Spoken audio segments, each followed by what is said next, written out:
रोज रोज पालक पनीर बनाऊंगी।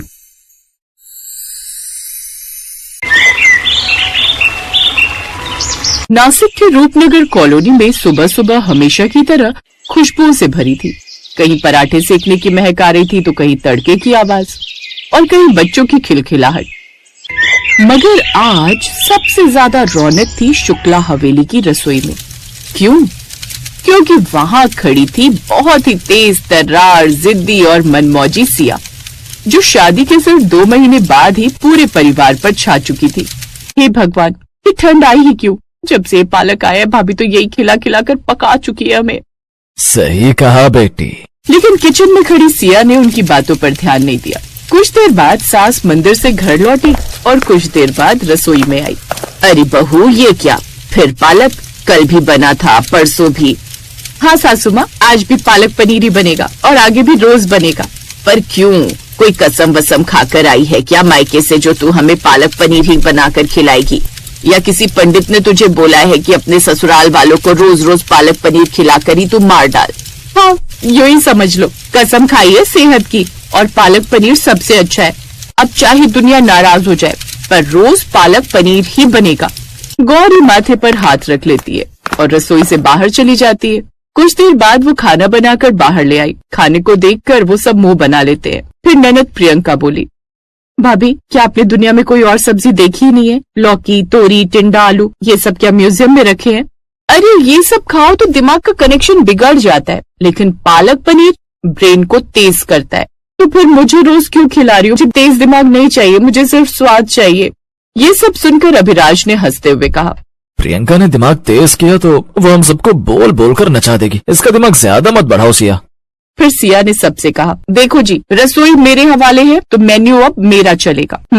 मतलब पूरा घर हर दिन हरा ही हरा खाएगा? हाँ, तो इसमें बुराई क्या है? हरी चीजें वैसे भी सेहत के लिए अच्छी होती है। ये सुनकर फिर तो सबके चेहरे किसी युद्ध में हारे हुए सैनिक जैसे हो गए और चुपचाप वो सब पालक पनीर खाने लगे। पिछले कुछ दिनों से सिया यानी कि घर की बहू रोज खाने में पालक पनीर ही बना रही थी, जिस कारण घर वाले भी वो सब खा खा कर ऊब गए थे। एक रोज ऑफिस में, सुमित, धीरज, तुम अपना अपना टिफिन इधर दो और तुम आज मेरा टिफिन खा लो। देखो, बिल्कुल भी मना मत करना, तुम्हें कसम है मेरी। ऐसा कहकर सुमित टिफिन खोलता है तो सब्जी देखकर हैरान रह जाता है। ये तो हमने कल भी खाया था और परसों भी। हाँ, तो अपने दोस्त के लिए एक दिन और नहीं खा सकते? अरे खा लेंगे दोस्त के लिए कुछ भी, लेकिन एक बात तो बता, अभिराज, मैं पिछले कुछ दिनों से देख रहा हूँ तुम रोज रोज यही पालक पनीर ऑफिस लेकर आते हो। तुम्हारे घर में कोई गाय बंधी हुई है क्या जो रोज रोज पनीर लेकर आते हो? और ये बताओ, तो ये पालक पनीर खाकर परेशान नहीं हो गया? अरे हो गया हूँ यार, तभी तो अपना टिफिन तुम लोगों से एक्सचेंज कर लेता हूँ। अब घर में तो ये ऑप्शन भी नहीं है ना। ऐसा ही अगले 2-4 दिन तक चलता रहा, लेकिन फिर एक रोज, अरे बस कर यार अभिराज, ये तूने अच्छा बदला निकाला है दोस्ती के नाम पर। अब हमसे भी नहीं खाया जा रहा तेरा ये टिफिन रोज रोज वही पालक पनीर। चल सुमित। अब उसके दोस्त भी वहां से चले गए। ओफो सिया, सिर्फ हम घर वाले ही नहीं बल्कि अब तो मेरे ऑफिस वाले भी परेशान हो गए इस पालक पनीर से। फिर एक रोज सिया किचन में बर्तन धो रही थी, तभी उसे बाहर सब्जी वाले की आवाज आती है, सब्जी ले लो सब्जी, हरी हरी मेथी, गोभी, मटर, पालक की सब्जी। है पालक की सब्जी? अरे वाह। सिया बर्तन बीच में छोड़कर बुलेट ट्रेन की स्पीड में दौड़ते हुए सीधा सब्जी वाले के ठेले के पास आकर रुकती है। भैया 10 किलो पालक कर दो। हाँ बहन जी, अभी लो।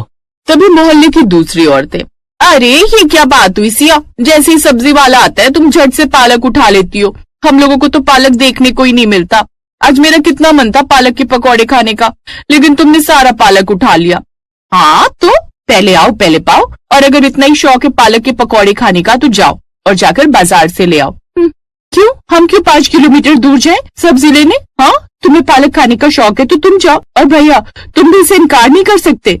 अब हम इन्हें कैसे इनकार करें बहन जी, ये तो हमारी रोज की ग्राहक है। हमारी और सब्जी बिके ना बिके, लेकिन हमें यकीन है पालक हमारा बिक ही जाएगा, क्योंकि सिया भाभी हमें बिना पालक लिए नहीं जाने देंगी।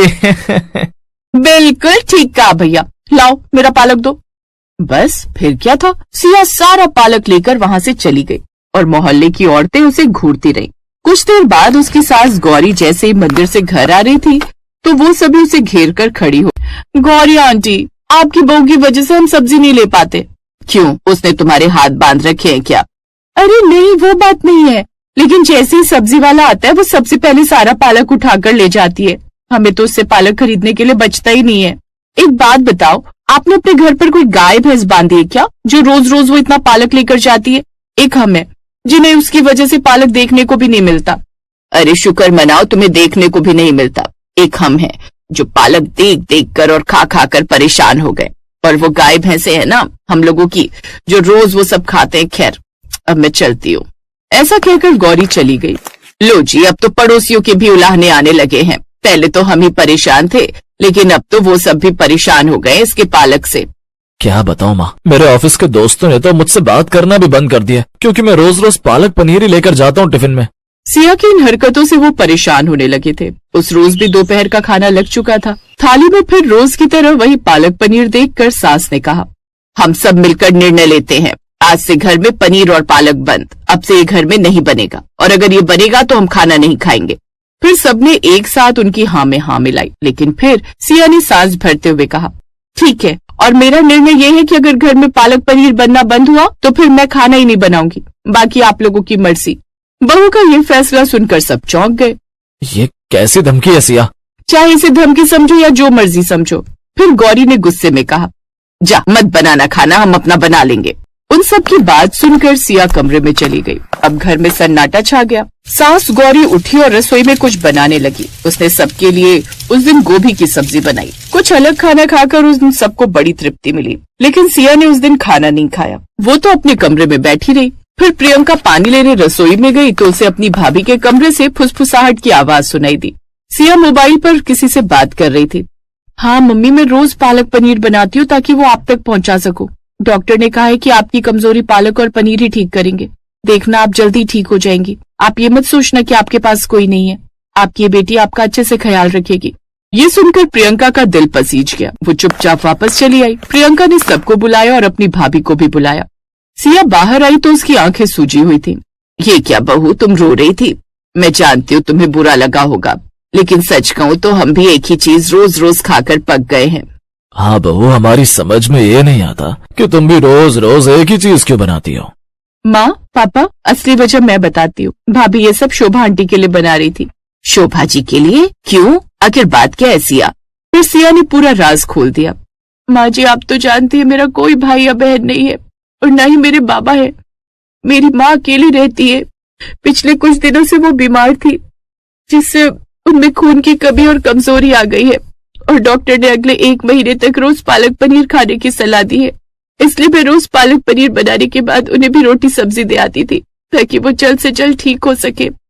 इसका मतलब भाभी, आप अपनी बीमार माँ के लिए रोज पालक पनीर बनाकर उन्हें देने जाती थी, और हम यही सोचते थे कि आप हमें ये पालक पनीर खिलाकर खुद कहीं बाहर जाकर खाती हैं। लेकिन आप तो, ये सब मैंने अपनी बूढ़ी माँ के लिए किया है। मुझे माफ कर दीजिए, मेरे कारण आप सबको भी परेशान